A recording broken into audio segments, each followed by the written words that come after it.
So good afternoon all of you.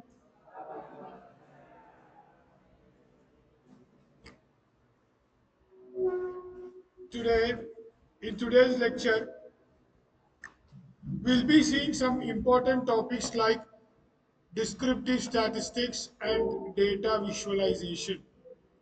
We have already got an introduction to what is data exploration.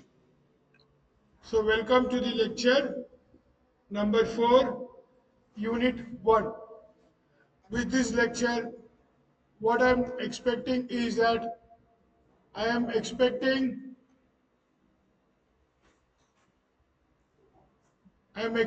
to complete unit 1 today in this lecture. So I'll be giving you time for interaction. I'll be giving you time for you to talk to me, but I would like all of you to maintain pin drop silence when I'm handling my class. You are always free to ask questions in between, but only discuss with me as already informed.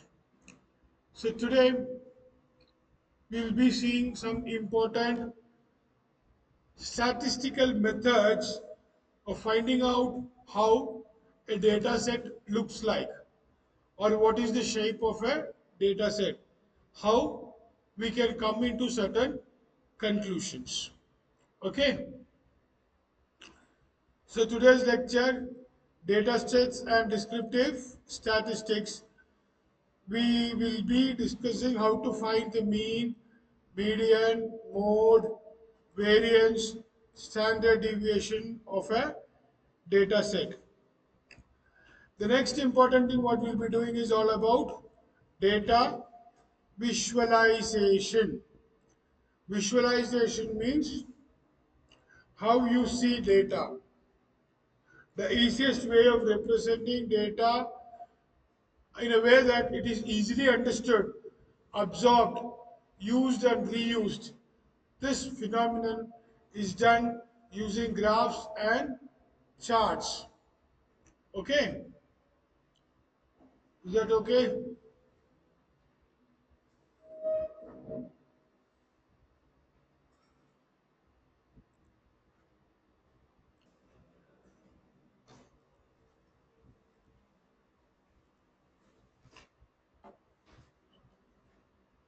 So we'll be learning what is meant by a histogram, what is box plot, how to create distribution charts, scatter plots, scatter matrix, bubble plots, density, and so on.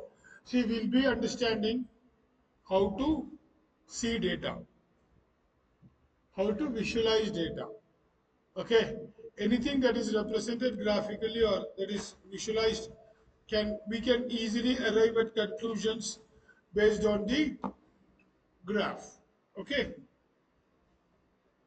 so first definition, what is a data set?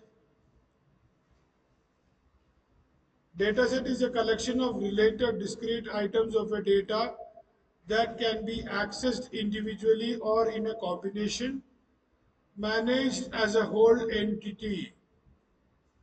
In data science, it is typically organized as a table with rows and columns. So, the basic definition of data set is a collection of data, related data in terms of rows and columns. Emphasize on the rows and columns. So a data set is also a structured kind of data. You have it in rows and columns. I've given you an example here. We have something called as row ID, we have age, income, and this is the output variable. This age, income and all can be taken as X and this is Y. This is when you give input such as age, income and so on, we can come to know whether that particular customer can purchase an item or not. This is what is a very simple example I've given you, where we are coming into a conclusion whether the customer will purchase a product or not, or what is the maximum chance with which a customer will purchase something. So this data set contains features like age and image with the target or the output value is a categorical value, whether it's buying or not, yes or no. So what is this? Last class we have seen supervised and supervised clustering and all, right. So what is this type? Classification or regression type?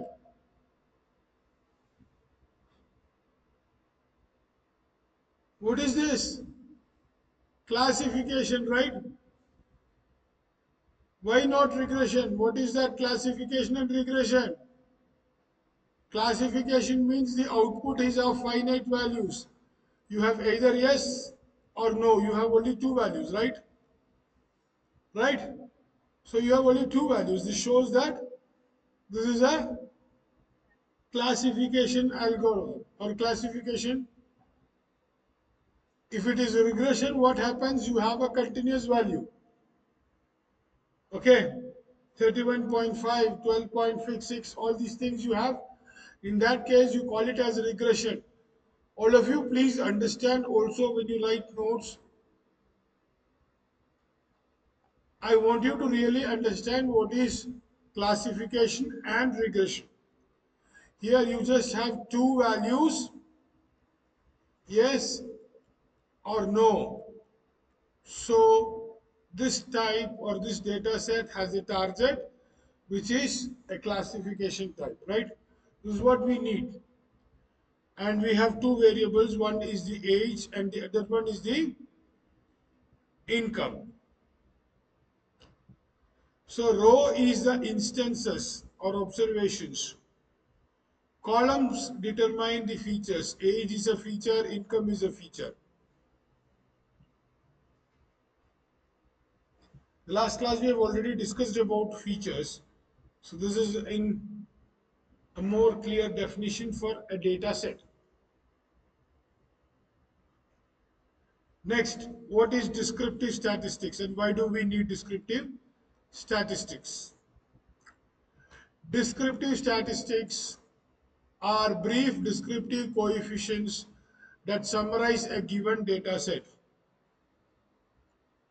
We have a data set, we have some values, okay? You want to know a relationship between the age and the persuasion, right? So what we need to do is we need to have a statistical coefficient. Lesser the age, more chances of buying. Higher the age, less chances of buying. Something like that. So you are owning a shop, or you are a manager of a shop where you have so many customers coming in. Okay, suppose your boss calls you, or you yourself want to know what is the relationship between the age of a person and his chances of buying a product. Okay, very easily you can have an analytical statistics. So how we are going to describe a data or a data set with the help of certain statistical formulas, where we are going to come understand the whole data in concise and very easily understandable terms. Okay, this is called as descriptive statistics. They help us understand central tendency, spread and shape of the data. We need to use descriptive statistics, or we need to find out the values of data summary of a large data set. It can reduce your time, can reduce a lot of efforts with which you come into certain conclusions or you derive at certain hypothesis. Second thing is that identify patterns. I told you no one pattern example, the relationship between age and the chances of buying. Okay, and also we have anomalies. That means certain values which are totally unexpected. Suppose you own a computer shop, you have a data set age, you have a person of 120 years of age, you know that there is an anomaly there. Probably you cannot have a customer who comes to buy computers at the age of 120, right? So there is an anomaly there. This is called as anomalies. Communicate findings effectively so that you can take corrective actions. Okay? Suppose the location matters. If you have a shop here and if you have a shop in Coimbatore city, you will naturally have the difference in revenue, right? Because the possibility of a person coming here to buy a product might be very less. But in Coimbatore city, you can see that many of them would be interested and come. Will be there's a floating population there.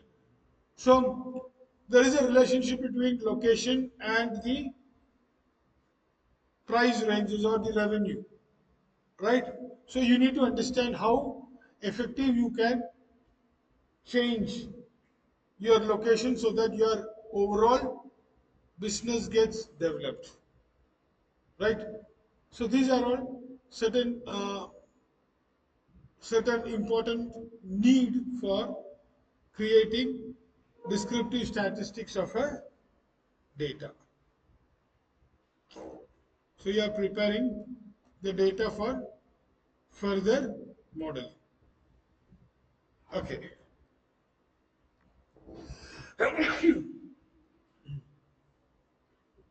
Now simplest and easiest way, one, descriptive statistics. The easiest one is the average of all values, as easy as you have already been used to all these things. You are summing up all the values and finding dividing it by the total number of observations so that you get the average of all these values. This average technically is called as mean. I've given you some examples, 10, 20, 30, 40, 50. You add up all these things, divide by 5, you get the value 30. So the average age is 30 or average value is 30.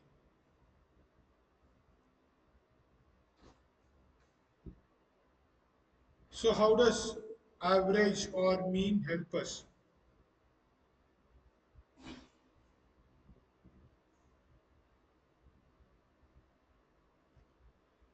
How is that mean going to help us? Why should you find the average and how this is going to help us?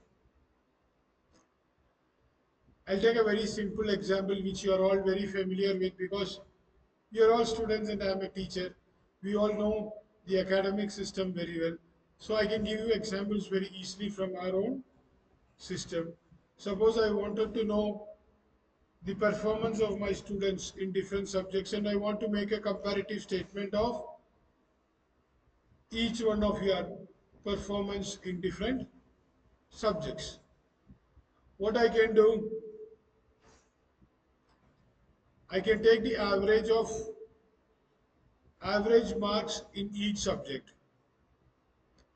Say you have engineering, mathematics, you have foundations of data science, you have what is the other subject? DPCO, okay, computer organization. So you have different subjects. I wanted to make a simple comparison of which teacher should be awarded the best teacher. Okay, how should I do that? Give me a simple way of doing it. One simple way is that I'll take the average of all students in my subject, say foundations of data science. I'll take the average of all students in mathematics. I'll take all students in computer organization. I'll take the details of all students in other subjects.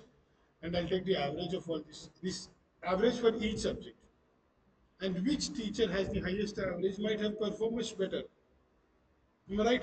It's a way of giving an analytical statement about the total overall performance of your class in each subject. Same way I wanted to compare it with multiple classes. I can take the average of all and still compare it with other classes. So you agree with me, right? If it is an average, you will know that who is better and who is not better. You agree with me, right? So this is one of the reasons why we work with mean or the average value. I'll be able to understand the approximate value of the overall class. Same way, I can give you another example also. See, when I take the average, you can say that certain subjects are very difficult, right? And certain teachers are very stingy. They don't give marks at all.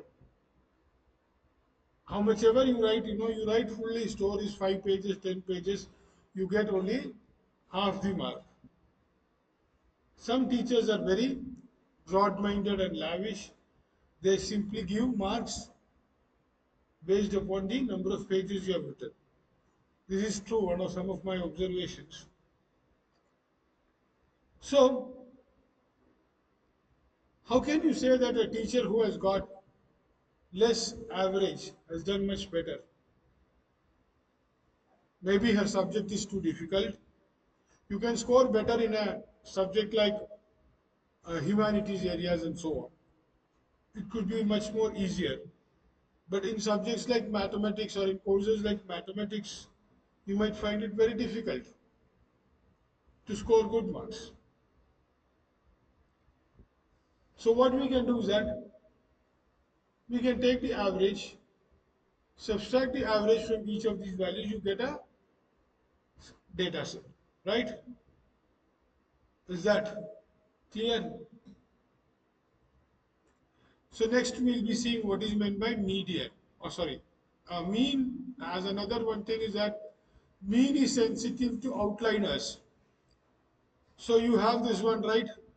10, 20, 30, 40, you have 30. You add 1,000 here, this average from 30 becomes 191, which is not going to give you a proper analysis of the survey because of an outliner. So mean is highly sensitive to outliers, extreme values or values that need not really matter. The problem with mean is that mean is sensitive to outliers.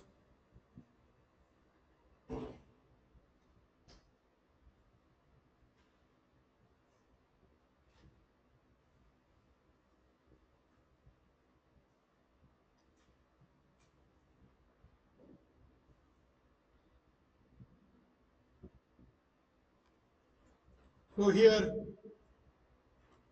a single outliner can drastically change the mean.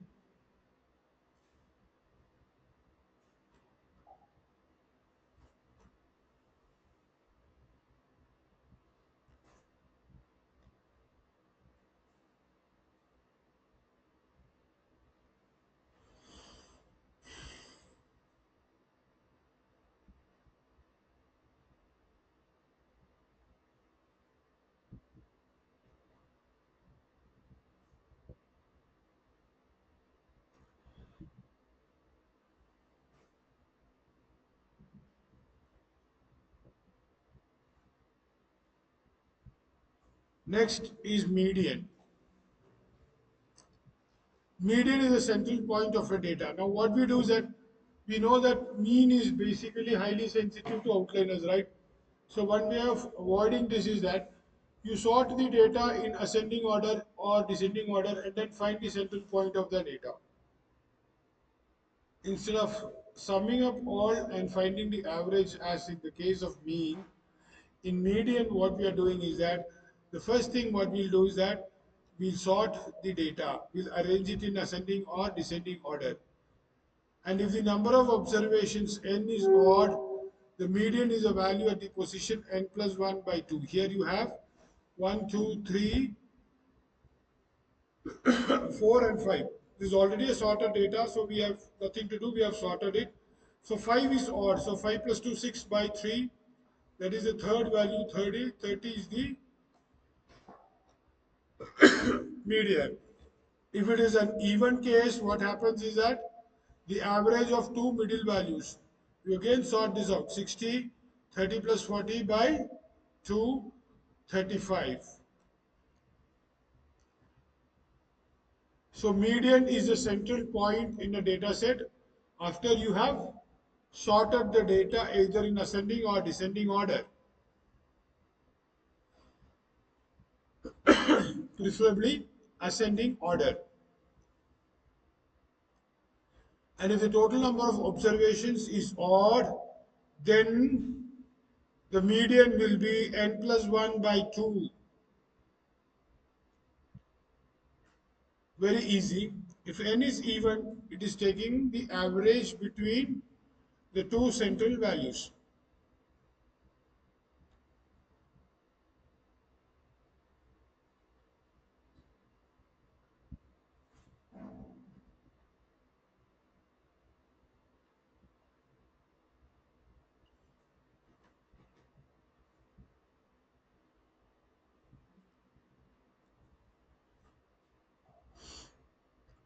So some more examples.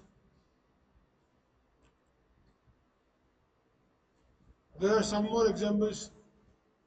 Make it fast.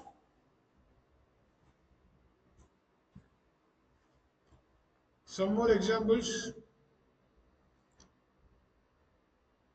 I'll give you some exercises and tests also. So median, a descriptive statistics that is used to find the central point of a data set. What you do is that you arrange it in a sorted order, that is you arrange it in ascending or descending order, take the central point by finding the average of middle two values in case the number of observations are even. In case the number of observations are odd, find the central value, right? Take the middle value. So here n is 7. So this 35, this side 3, this side 3. So 35. Very easy.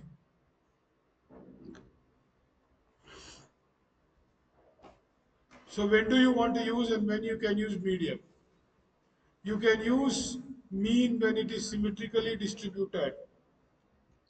Symmetrically distributed means when it has values on the both the sides to be equal. When the data is skewed, that means you have different variations. We have already understood that we have already understood that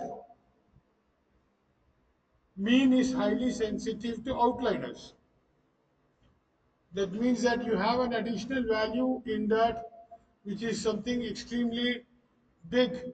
What happens is that the value of the mean gets changed. So the advantage is that we go with median. Median does not get affected with the outliers, extreme values, right? You can use median when you are expecting too many outliers.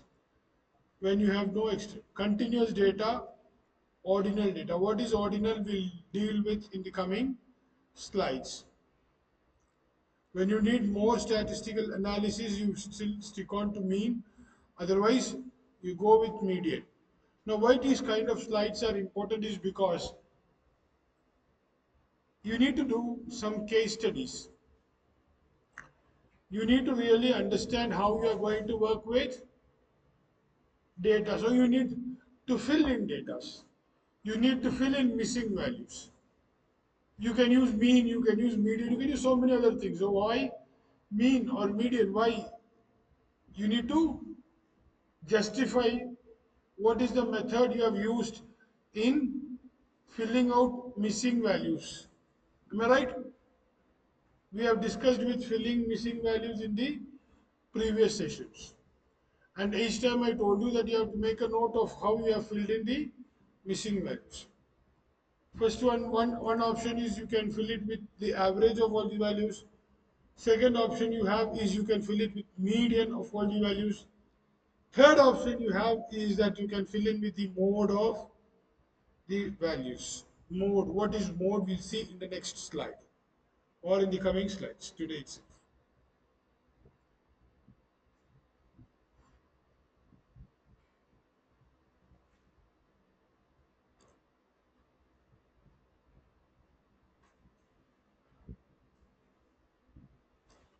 Mode. Mode is a value that appears most frequently. Here I've given you a set 10, 20, 30, 20, 20, 30, 40, 50, 50, 50, 60. So since 50 appears 3 times, the mode is 50. The more number of times a single value appears, this is called as mode.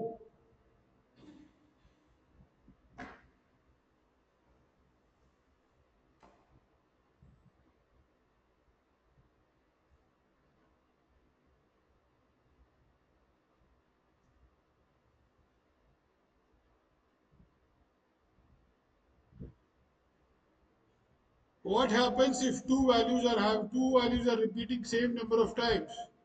You call it as bimodal. If you have only one value, same. You have 10 and 10, 20 and 20.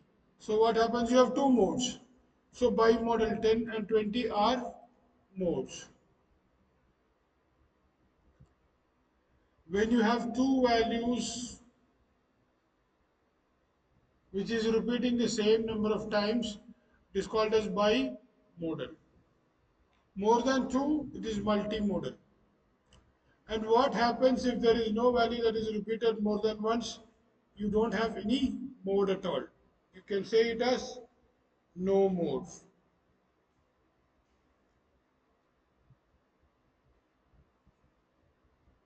Unimodal means you are able to get into a conclusion of a single value which repeats the maximum number of times. Bimodal means you have two values which repeat equal number of times, so that you have two values. If it is more than two, you call it as multimodal. And if you don't have any, you call it as no mode.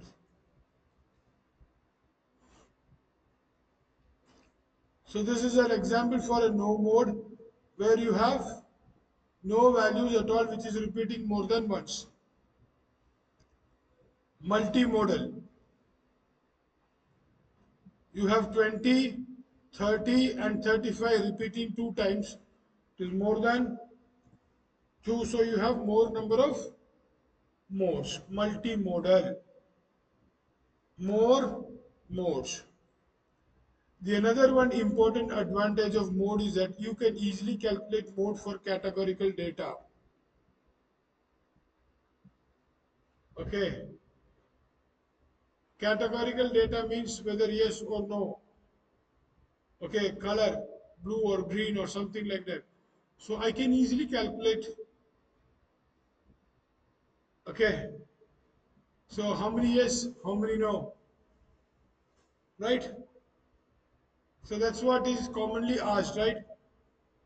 The first thing after every exam, the question that we are getting is that how many students have passed? So it is the mode of all the past students. P, P, P, fail, fail, fail. So I'm calculating how many. So who is having which is having more, right? So mode is a very important descriptive statistics. We may be using mode in so many places. One of them is filling in of missing values. So far, is there any doubt for anybody? Is there any clarification required? Have you all understood what is mean, median, mode, definition for descriptive statistics, definition for data set, and so on?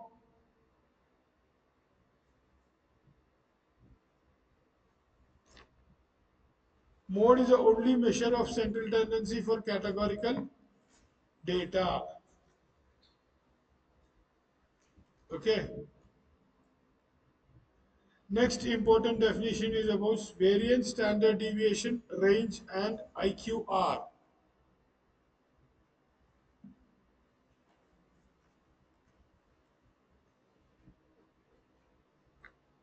Variance sigma square is given by xi minus x bar the whole square sum n. Standard deviation is the square root of variance. Range is the highest value minus the lowest value. Maximum value by minimum value. So range, like mean, is also very sensitive to outliers.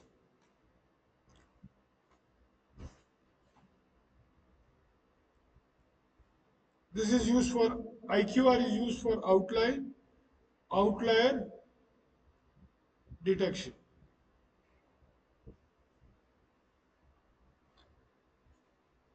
We will not go in depth into different things, but we'll be basically understanding this in case you're asked any question, you need to understand this.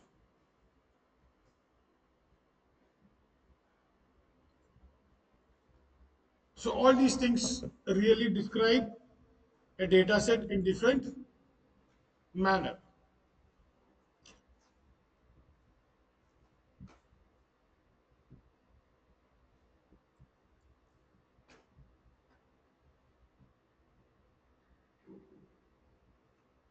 But the basic fundamental three is what we need to understand. That is mean, median, and mode. These are the three things that we need to commonly use. Variance is the amount of distance from a normal value.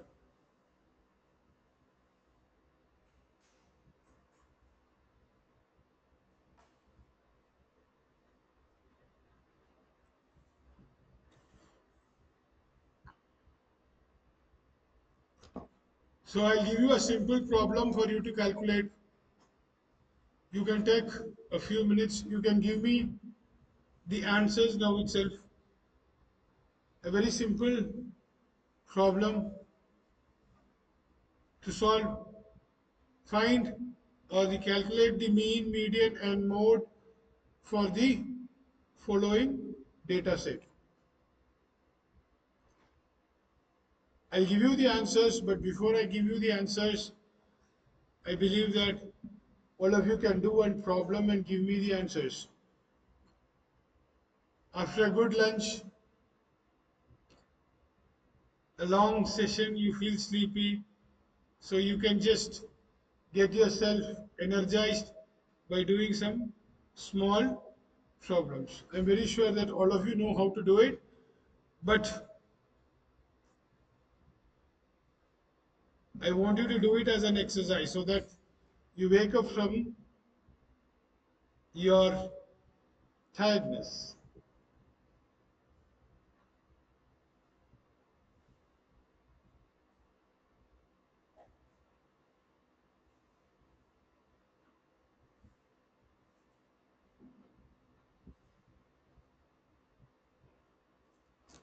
Clock is ticking. How many of you got the answers?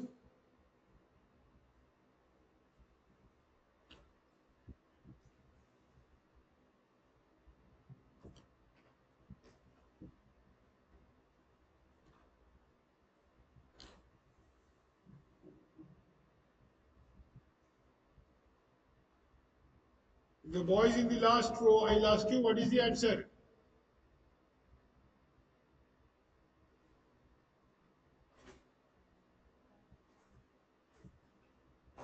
So far, for so simple problems, what is the answer? 20,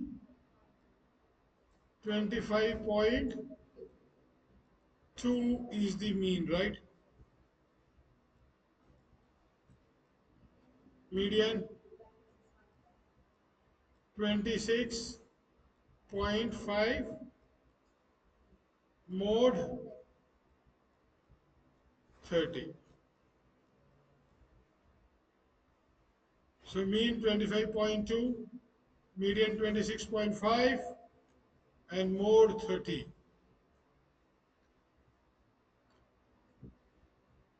How many of you can write a Python program to do this?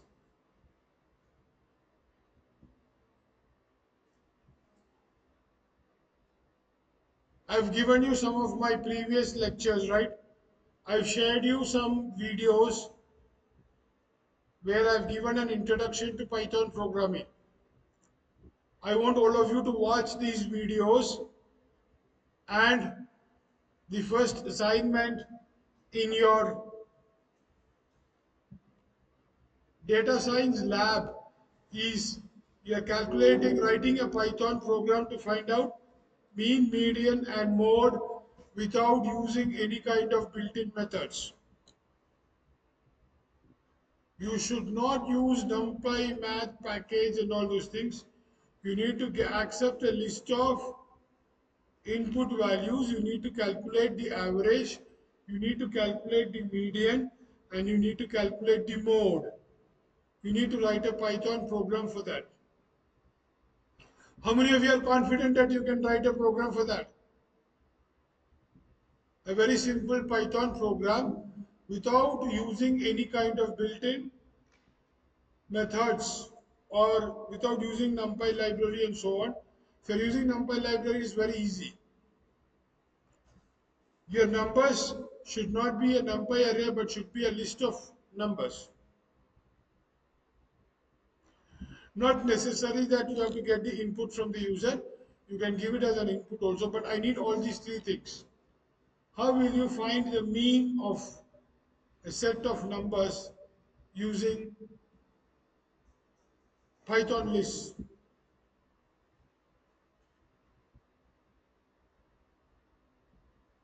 So nobody in this class is confident to do that. Have you studied Python or not? All of you know the basics of Python, right? It's a very simple, easy question in Python. Nobody can do it. If nobody can do it, I'll teach you. But I want you to go through my videos, whichever I've posted to you in WhatsApp. Also, I've posted. I have given a lot of introductory classes on Python, basics of Python, and so on. It's there in my previous videos. I'll be sharing more videos on that. I want you all to go through the videos and learn the basics and write a Python program to find out. You can use Python lists. Okay, you can use lists and you don't need to use NumPy or so. You should not use NumPy. With NumPy, it is very easy. np.mean is simply one thing, you give it, you get the output. But I want you to write a function and do it in the systematic, in the way in which you don't have any extra function. All data science functions are very easy in Python. So I don't want it to be directly done very easily. I want you to write a manual function to determine the mean, median, and mode of a data. Okay. So those who know Python basics can try it. Those who do not know, I'll show you what to do in the when I come to the fourth unit, where I'll be dealing only with Python libraries. Okay, this is what we have done, right? So this is another example. Now for this also I want you to do it. I'm giving you a small data set. I'm asking you to find its mean and median. Then you add 100 to that and tell me how much does the mean change. Please do it very fast. Calculate the mean and median. Add 100 as a last value.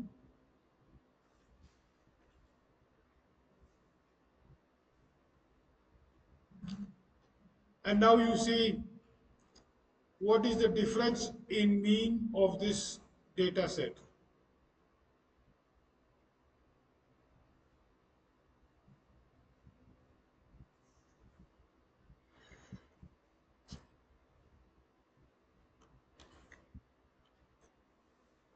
Please make it very fast. We have to proceed. We have a lot of works to be done.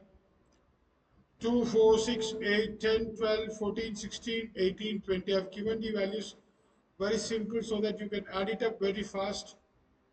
Try not to use calculators, use your brain.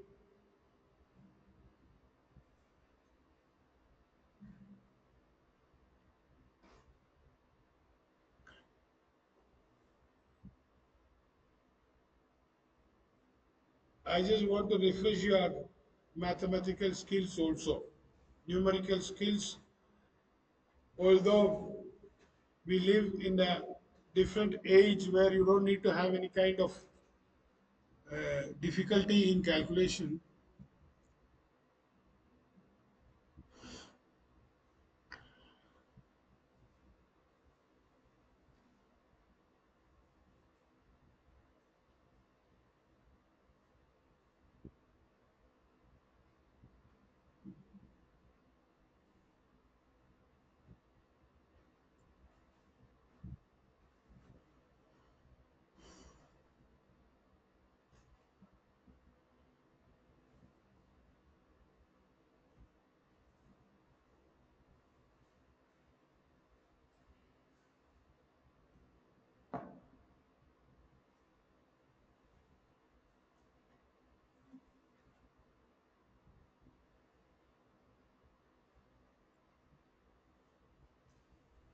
Done. What is the value without 100? 11 is the mean, huh?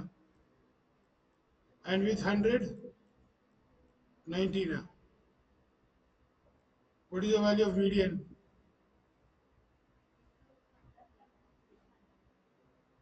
Median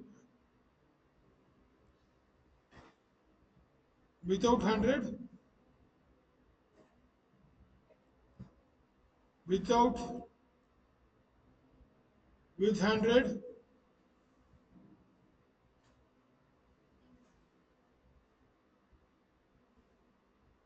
mean is 11, median is 11, mean is 19.09.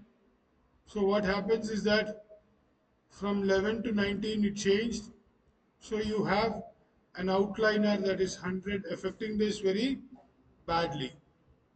Okay.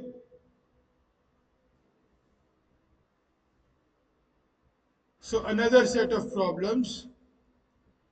Test scores of 10 students I've given you. Calculate mean, median, mode, range, standard deviation. These exercises are simply to refresh your memory and refresh your understanding and give you some energy.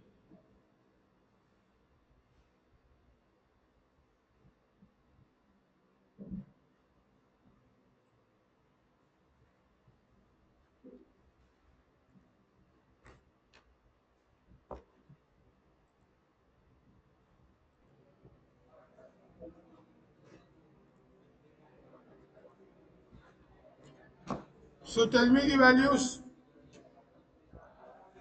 What is mean?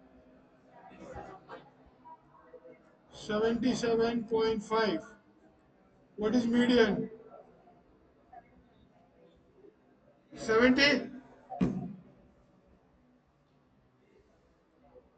70? Same value. What is mode?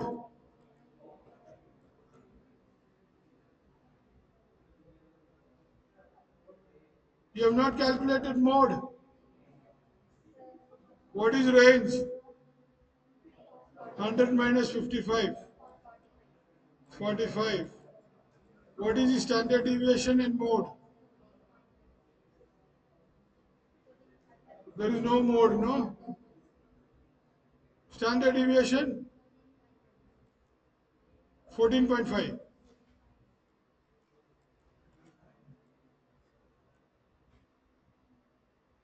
77.5, 77.5, no mode.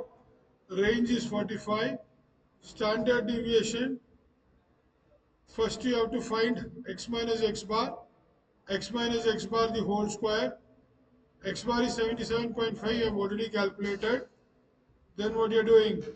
You are dividing this by 10. So you get the variance. Okay.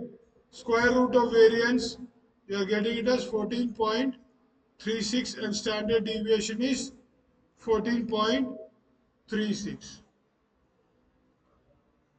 This problem I have given you so that you can refresh your memory on statistics. Okay. Most of you would have already known and you find it very simple. But this is for those people who had forgotten their basics, just to have a small refresh. At the same time, you might find some questions also based on this in your exams. So a data set is bimodal means what is a given example. Okay, we have done it already. You have two modes 10 and 20. This is bimodal. You have two modes 50 and 70. It's two times repeated 50 and 70. So bimodal.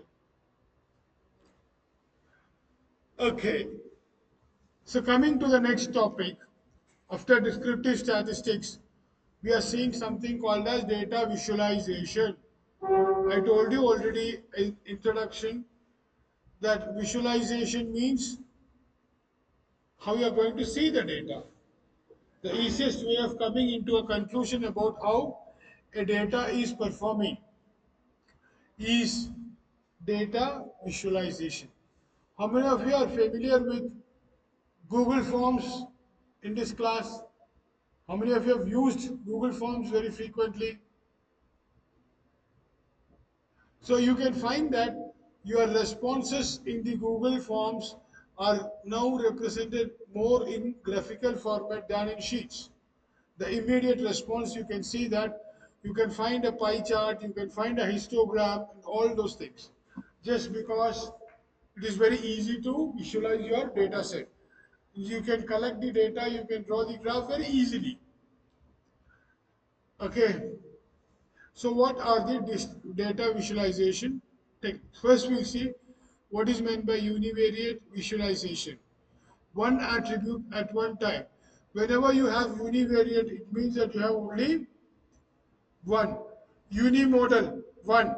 Bimodal, two. Multimodal, three. Trimodal, three. Okay.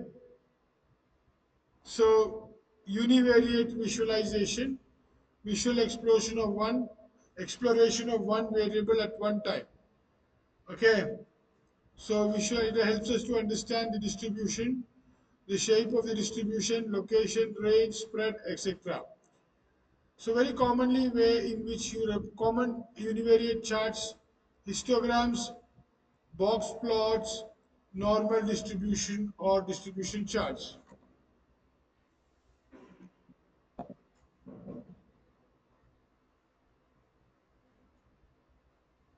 Univariate visualization, one variable.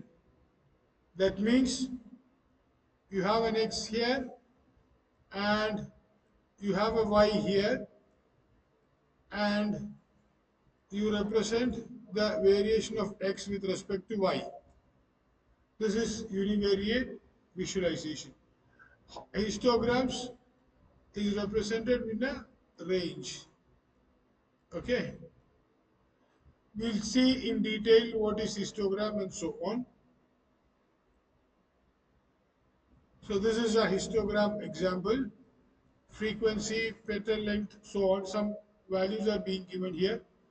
So description of what a histogram is shows a distribution of data by plotting the frequency of occurrence in a range. Okay. So if I want to plot the histogram, I'll take a range. Okay. For example, I wanted to plot a histogram, or I wanted to give your marks to your principal in a form of a histogram.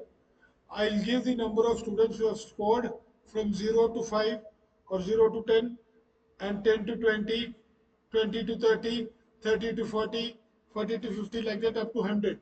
So that the principal can look into and immediately tell that how many students have, what is the range of performance of students. Okay, so I'll tell you once again, I have a data set of marks, the marks ranging from 0 to 100. Okay, I have the marks of each student. What I'm going to do is that I'm going to convert this data set into such a fashion that I'm going to draw a histogram.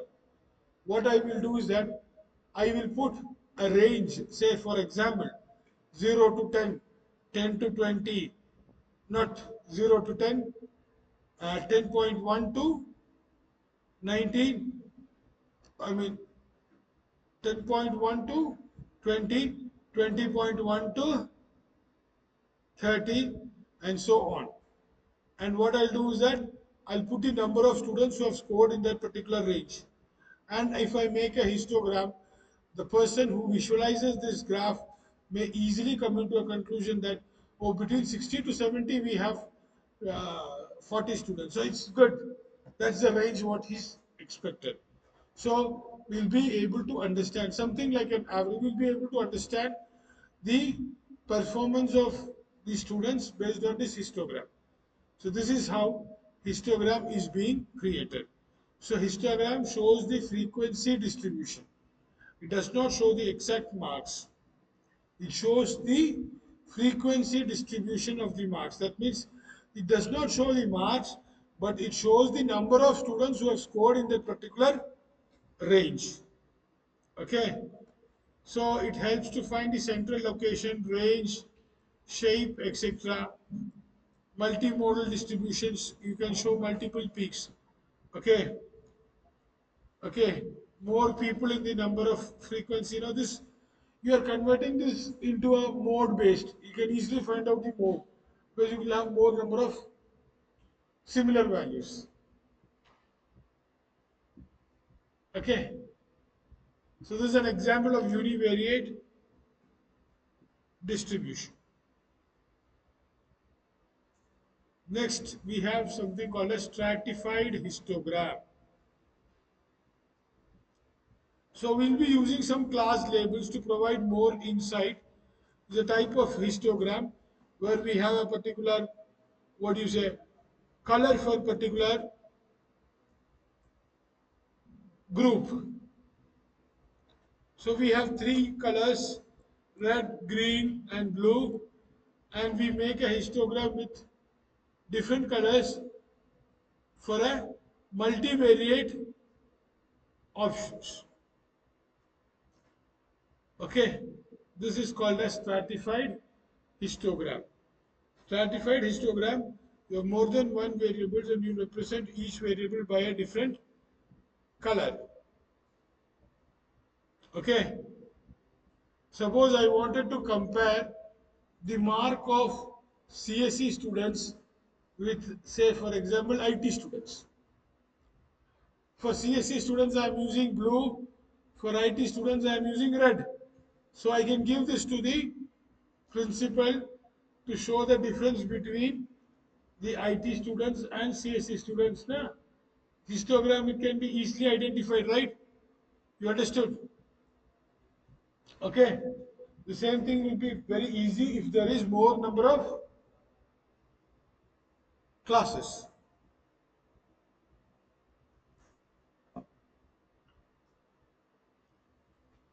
Next, we have something called as Q1 and Q3 box charts.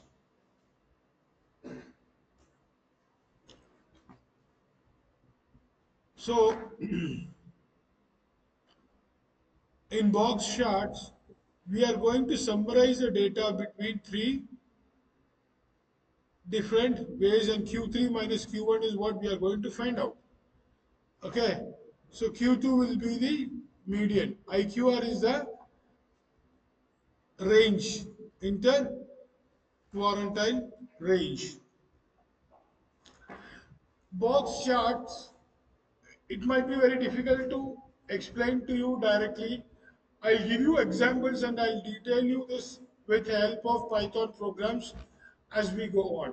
Okay, I'll create certain data sets that's more suitable with box plots, and I'll explain to you that for the time being, you can simply make a note of what a box chart is. I'll be dealing with box charts in detail. We have so many things. We have violin charts. We have so many things as a variant of this. We have heat maps. Heat maps is not related to this, but still I can show you what is a heat map and so on. We'll be using a matplotlib library in Python to show, to visualize data or to show the data in forms of graphs.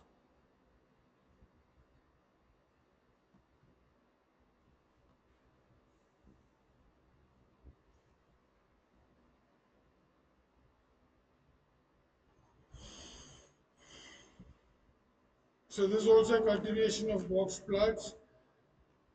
The first one I showed you with a single attribute. Now you can have multiple attributes also.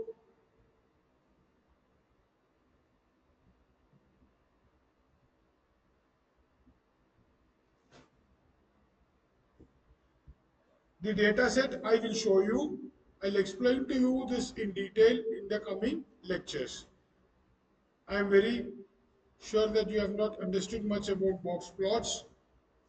I'll show you this with examples in Python programming classes, maybe when I come to unit 4. Right? Till then, you need to understand that you have box charts. Next is important formula, normal distribution or Gaussian distribution, bell curve. The output f of x, y is 1 by sigma root of 2 pi e raised to minus x minus mu the whole square by 2 sigma square. Mean is the mean, mu is the mean of the data, and sigma is the standard deviation. So why is Gaussian distribution or bell curve very important?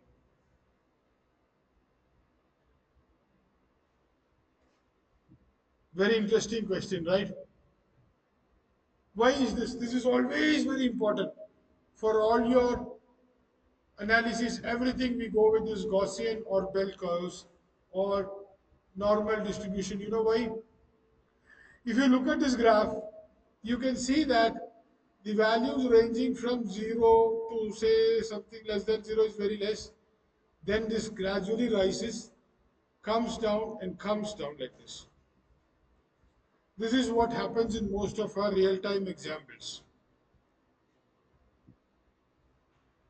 Gaussian distribution is something that happens in our everyday life.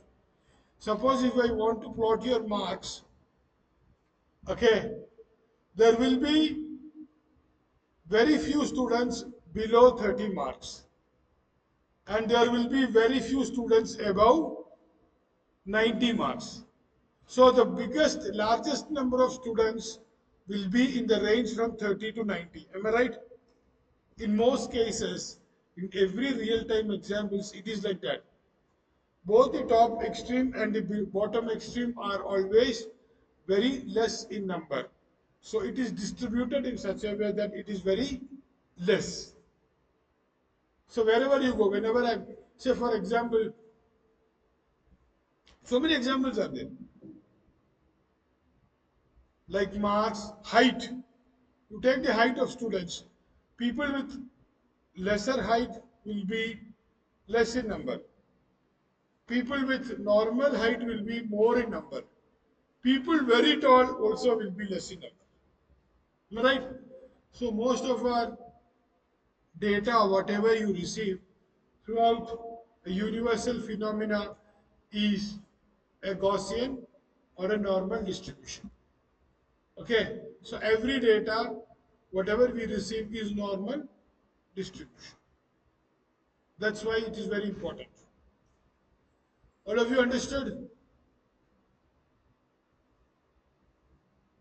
You have multiple distribution also. We need to do that. See, these are the different ways in which you represent this.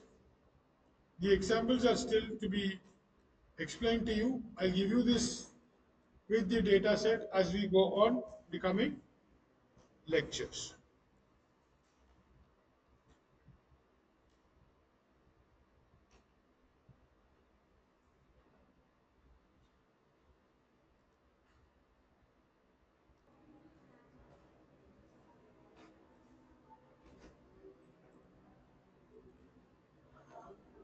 So now let's continue with data visualization techniques.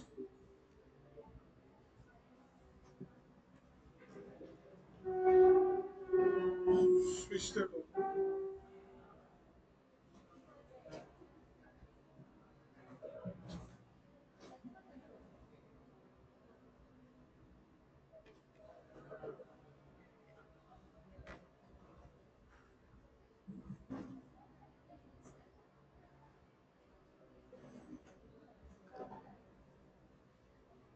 So we'll start with multivariate visualization.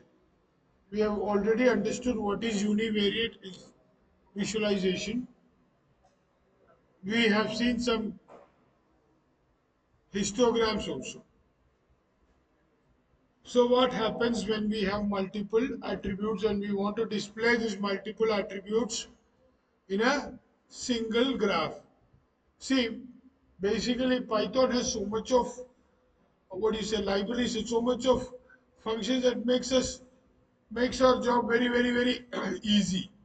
Okay, in multivariate visualization, I'll give you examples with all these things and we'll be creating and displaying certain graphs also. Okay, so the example, best example, scatter plot, scatter multiple, scatter matrix, bubble chart, density chart, etc. So we'll be able to identify clusters, patterns. Now, in the previous univariate visualization, we were able to identify relationships between the output and the input variables, right? But in multivariate visualization, we'll be having multiple input variables. So we'll be able to find out the relationship or the connection between the attributes also. Say for example, the first one we have seen now, age, one data set, income and purchasing power, right? So what is the relationship between age and income? As age increases, income also increases to a certain extent, right? After beyond certain limit, even if the age increases, the income remains the same. Is it? Generally, it is like that. Okay. So in multivariate representations or data visualization, we will be able to find out the relationship between multiple variables also.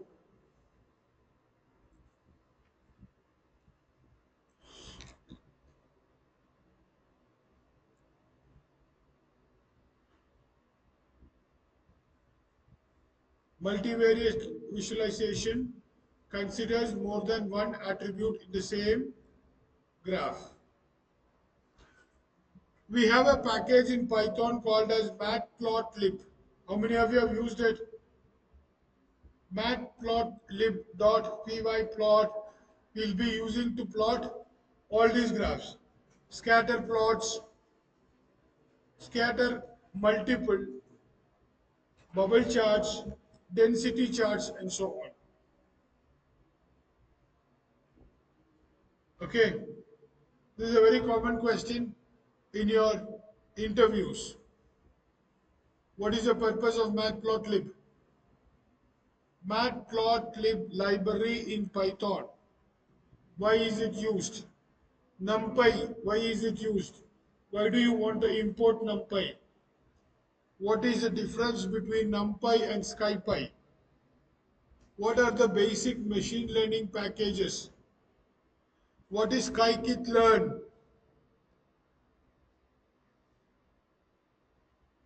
All these things are extremely important, and we will be learning all these libraries and how to use these libraries. Okay, I told you that we have two subjects. One, foundation for data science, that is theory. That is what we are studying right now.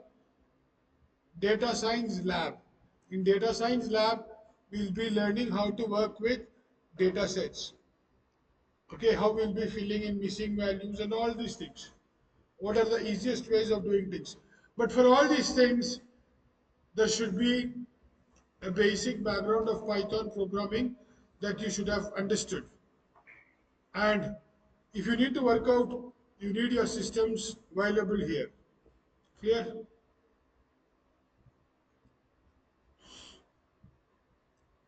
Okay, this is a scatter plot. Okay, this is an example of a scatter plot. These data points are simply marked in the Cartesian space. As you know that each color is representing each variable. So you have multivariate here, different colors representing different variables. Can you give me a real-time example of where you can use scatter plots? Anybody? Is there anybody in this class who can give me an example of where scatter plots can really be used?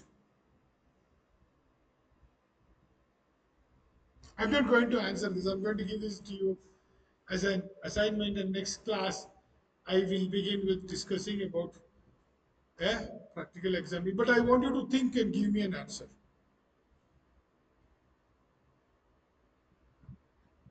The problem in a kind of learning environment that you are in here is because you people do not have enough time to think.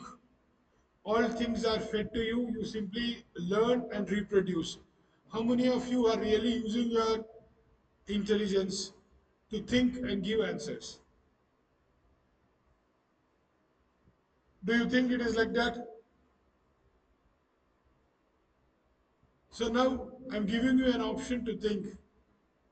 Give me a situation where the scatter plot is best suited. Not one, there are more multiple variables also. Univariate or multivariate, or however you would like to describe it. I'll discuss about this in the next class also. But before that, I will be very happy if you could give me some examples. Examples of where you can really use your scatter plots. These are all the data points and its representations. Okay. So the next session we'll be discussing again on scatter plots. Before that, you have 24 hours of time. I would like you to think on where we really use scatter plot and give me some answers related to that.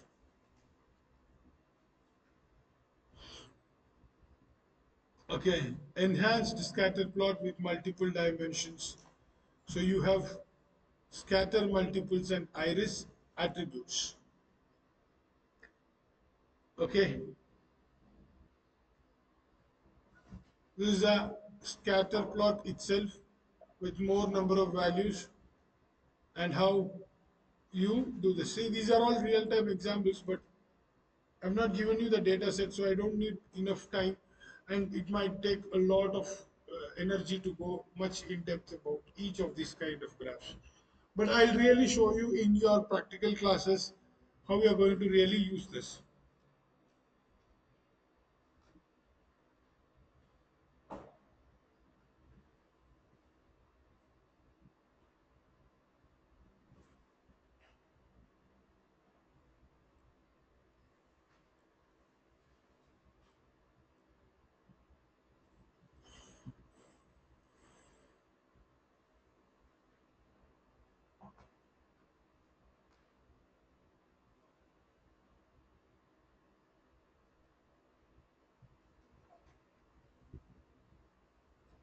Now, scatter matrix plots. So matrix of scatter plots, that is comparing all combinations of attributes, is called as a scatter matrix. Attribute compare itself. So we get a diagonal element here, 4 attributes and 6 distinct comparisons. We'll learn in detail about scatter matrix in our practical classes.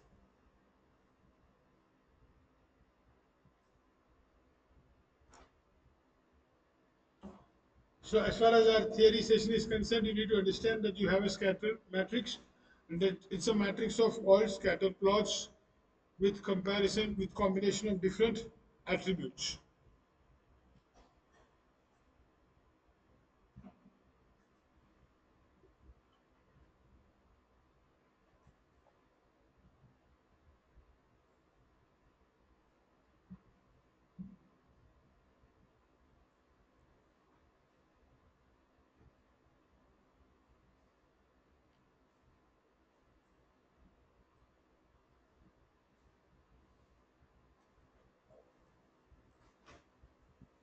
So here in scatter plots, you can have more number of attributes, and you can have these bubbles.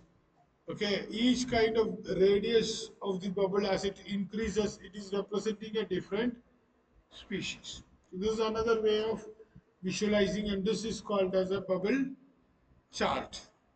Okay, in bubble chart, the radius of the scatters plays a major role in understanding the relevance.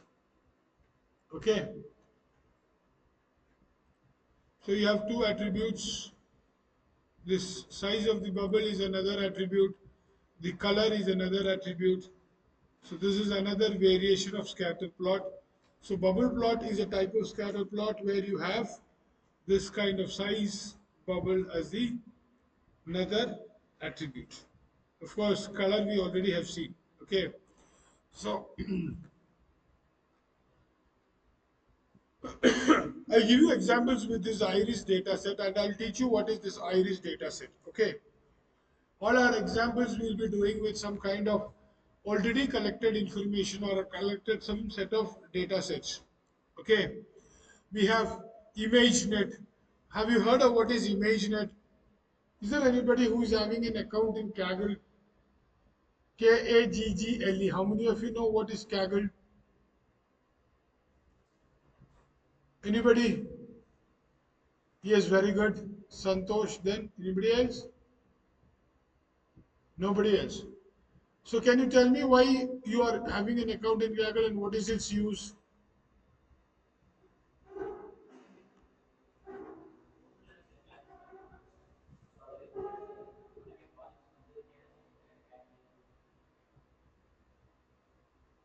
Okay, sit down.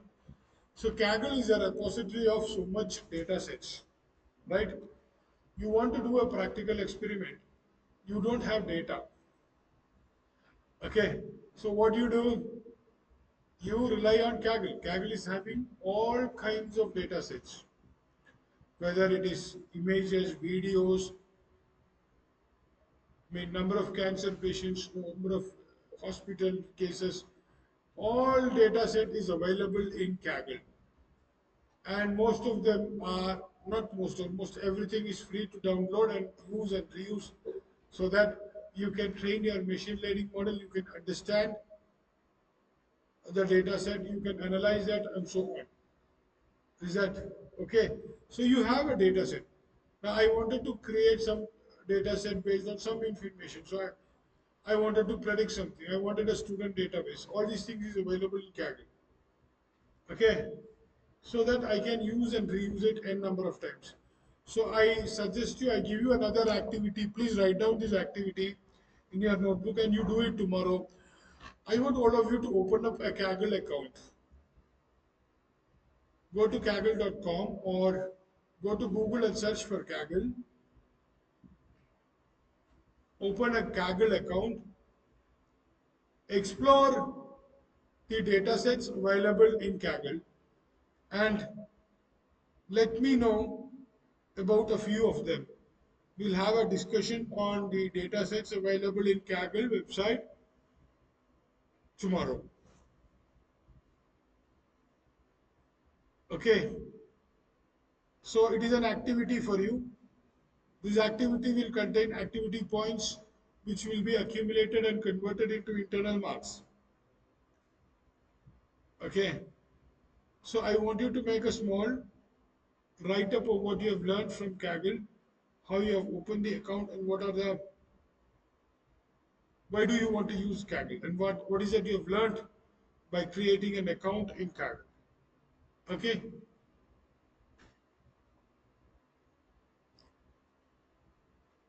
so like the size of the bubble, we have another one, background color attribute, also data point color attribute. These are all, we are working with Iris dataset, and I'll tell you what an Iris dataset is, how to download and how to use it. Okay, by the end of this session, I'll tell you how to do it.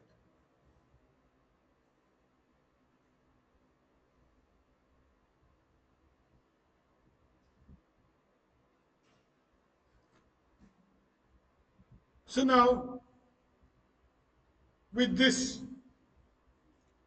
we are coming towards the end of the first unit.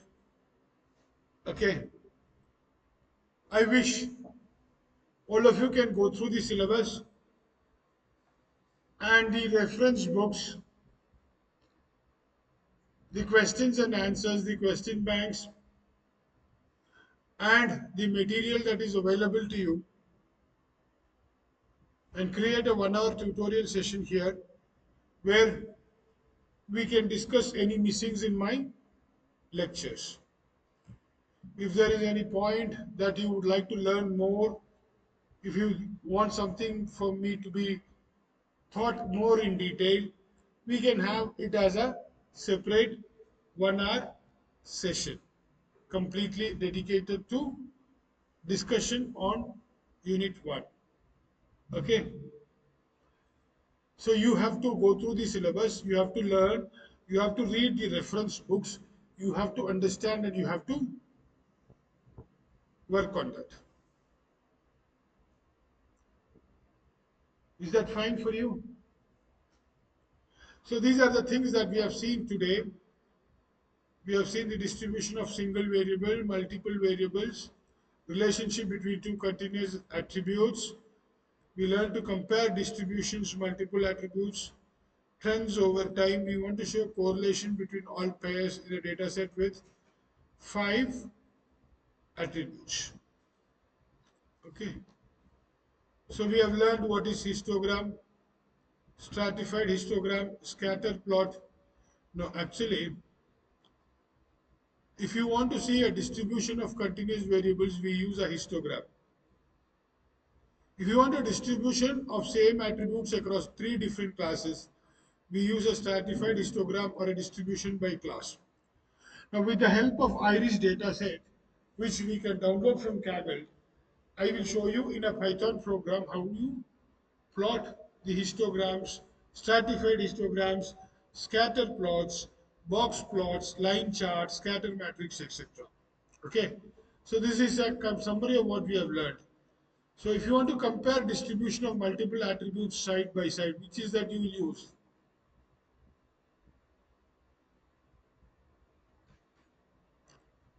4. Box plot.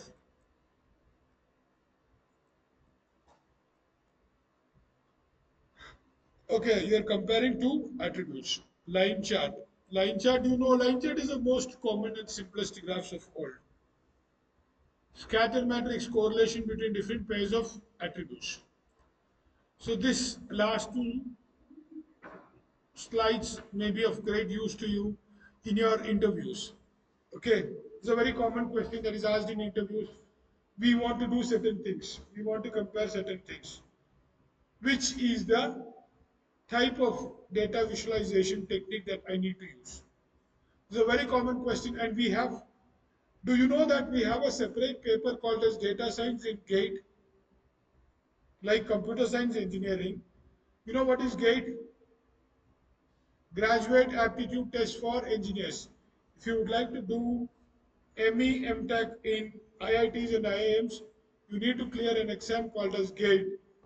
That exam, GATE means Graduate Aptitude Test for Engineers. That's a exam conducted by IITs all over India, and the eligibility is engineering, final year or passed out people. Anybody can write. There's no age limit at all.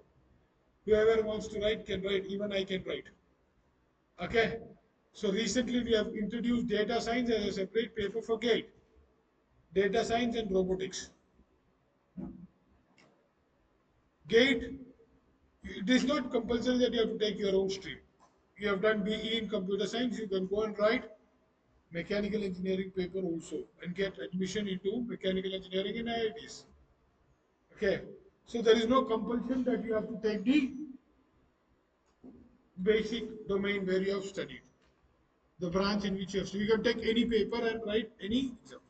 Recently, they have introduced data science. Okay.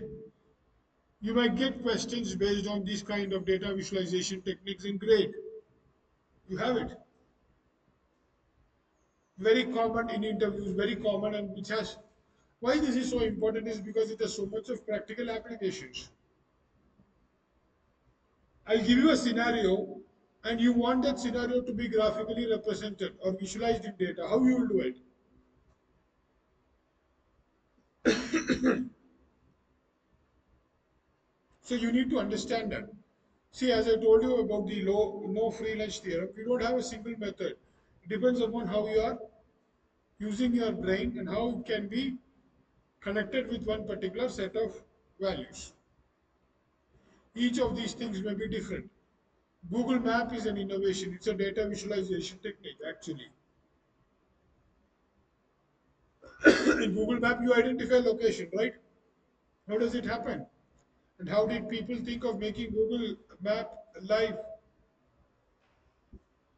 It's a wonderful app, right? It's a great innovation. So how it works? How data visualization take place? These things are extremely important for you. So now, summary of all what we have dealt with in this class. First thing, we have started with data sets. What is a data set? We have learned collection of data with rows and columns. What is descriptive statistics? We have learned mean, median, and mode. And spread. Spread means how the data is having its variant. Values are varying from a particular point. Say, suppose this. So, to what extent is this varying? A data point. To what extent? Suppose this is a data point. Okay, to what extent does this vary? From a accepted set of values. So mean is sensitive to outliers and median is robust. Mode is the only measure used for categorical data. See, all these things are extremely important for your interviews. That's why I'm teaching you this in this fashion. Which type of descriptive statistic may be used for categorical data? Give me an answer. Categorical data which is used.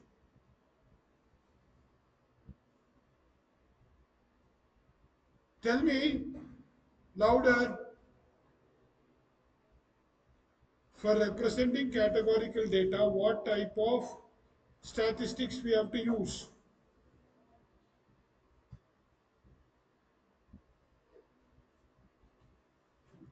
Only possible thing is mode, right?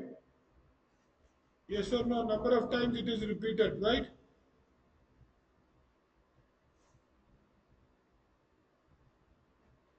I am really confused whether you people are able to understand things or not.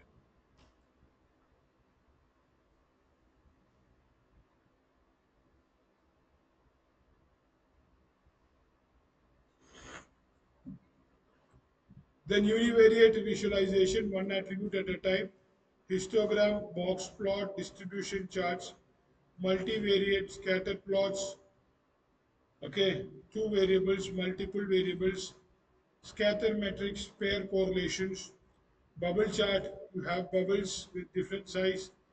For the density chart, you have dimensions with color and so on. Okay, so data visualization helps discover pattern, communicate insights, and support decision making. So what is the difference between mean and median? Where would you use each of these?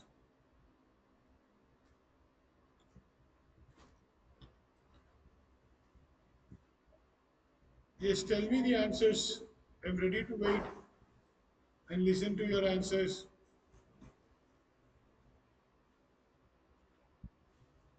If you don't want me to call out you by names, I want you to come up with answers.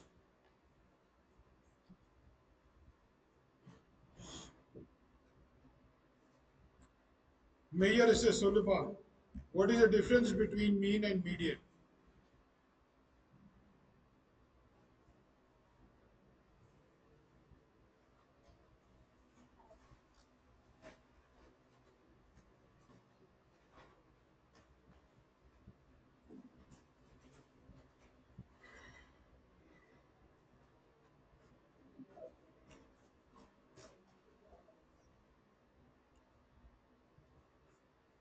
Mean is sensitive to outliers, median is not, right? How do you calculate median of an odd data set?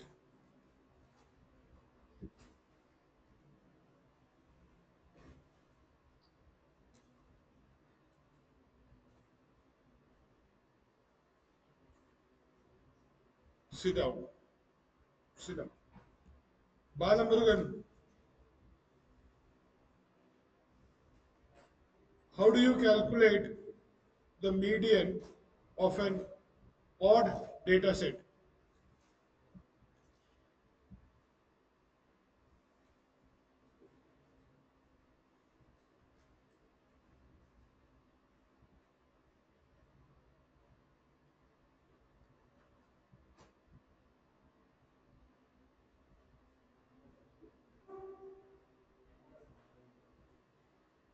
N plus 1 by 2. Sit down. How do you identify outliers in a data set?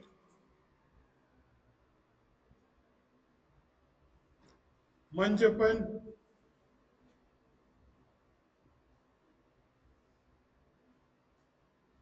how do you identify outliers in a data set?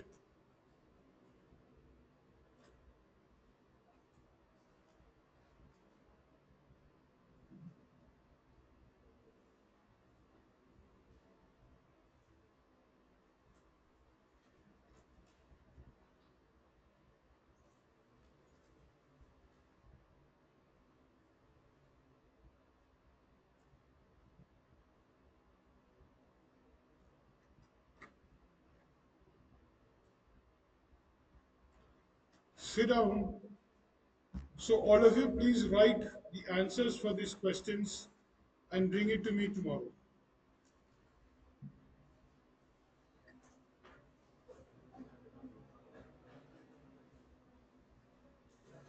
So with this we have completed our first unit in fundamentals of data science.